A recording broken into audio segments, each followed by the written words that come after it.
Depuis ce matin, on est parti de bonne heure essayer de remplir le bateau de merle, ce qui servait d'amendement à l'époque pour les terres, dans tout le secteur ici. Donc les marins pêcheurs à l'intersaison, ils arrivaient à gagner un peu d'argent en revendant du merle aux paysans.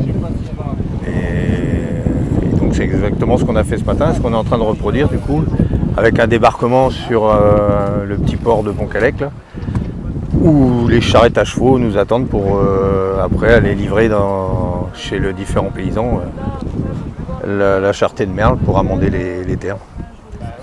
Donc voilà, bon après nous on a regréé des dragues comme à l'ancienne, hein, des toutes petites dragues vachement légères là, qu'on relève évidemment à la main, parce que là c'est des bateaux où il n'y a pas de. On est uniquement à la voile. Et du coup ouais, il faut retrouver les gestes pour essayer de ne pas trop les charger suffisamment, mais pas de vase, uniquement du goémon, uniquement du merle. Donc du coup c'est vrai qu'à l'époque c'était du merle, c'était plutôt un apport calcaire. Et là aujourd'hui, vu les interdictions qu'on a eues de pêcher le merle, on a pêché du goémon.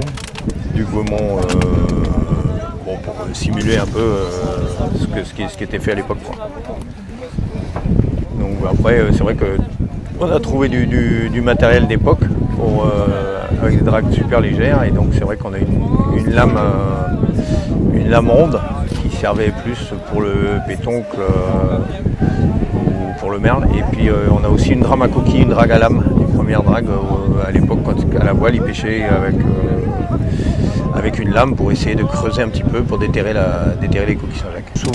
Souvent les coquillers ils enlevaient une partie justement du merle pour pouvoir avoir accès au coquillage. Le coquillage étant un petit peu enfoui, c'est toujours mieux de passer plusieurs fois par-dessus sur la zone, histoire de nettoyer et d'avoir accès vraiment au coquillage qui est un petit peu enfoui. Bon après nous on a paré à ça dans notre carrière, c'était qu'on a mis des dents sur les lames, ce qui a permis de pêcher et de déterrer les coquilles enfouies, quoi.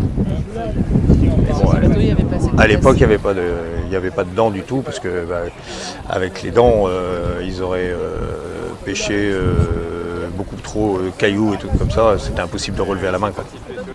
Entre 4 et 5 personnes pour des journées comme ça. Ouais.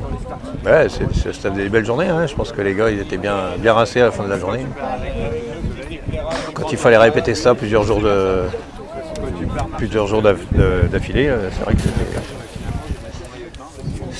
c'était pas des travaux de tout repos. Ouais, je ne sais pas en quoi ils quantifiaient ça, si c'était en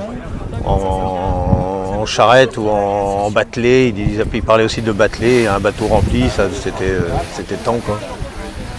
Bon, je sais pas trop comment, je sais pas si on a 5 mètres cubes peut-être, 5-6 mètres cubes. La bergère, elle a bien. Ouais, elle est bien dense. Ouais. Ouais, après c'est assez dense, hein, là ça a séché en plus, donc c'est quand même bien tassé, mais bon. Hein. Après Pont-Calec c'était un endroit où on rentrait déjà dans les terres, et donc c'était beaucoup plus près des zones de culture en fait. Mais bon, il y avait d'autres endroits, hein, comme je disais tout à l'heure, à Saint-Adrien, il y avait des endroits où là les bateaux étaient carrément, ils venaient décharger sur la grève, et puis les gars ils reprenaient pour mettre dans les charrettes pour aller jusqu'au champ. Moi j'ai jamais connu ça. Je crois quelle année Ils ont dû aussi faire ça jusqu'à 66, 67, fin des années 60. Ouais. Mais bon, après ils se sont rendus compte aussi qu'ils en avaient mis beaucoup trop en fait. Oui. Donc ça avait acidifié les sols vachement. Et... Non, trop, c'était plus acide. C'était plus acide, ouais, c'est ça. Ouais. Trop basique. Trop basique, ouais, c'est ça. Et puis que ça coûtait trop cher par rapport aux gros sabliers qui les faisaient, qui envoyaient des gros volumes. Ouais. Bah ouais. Que en pays d'élevage, ils auraient pu continuer.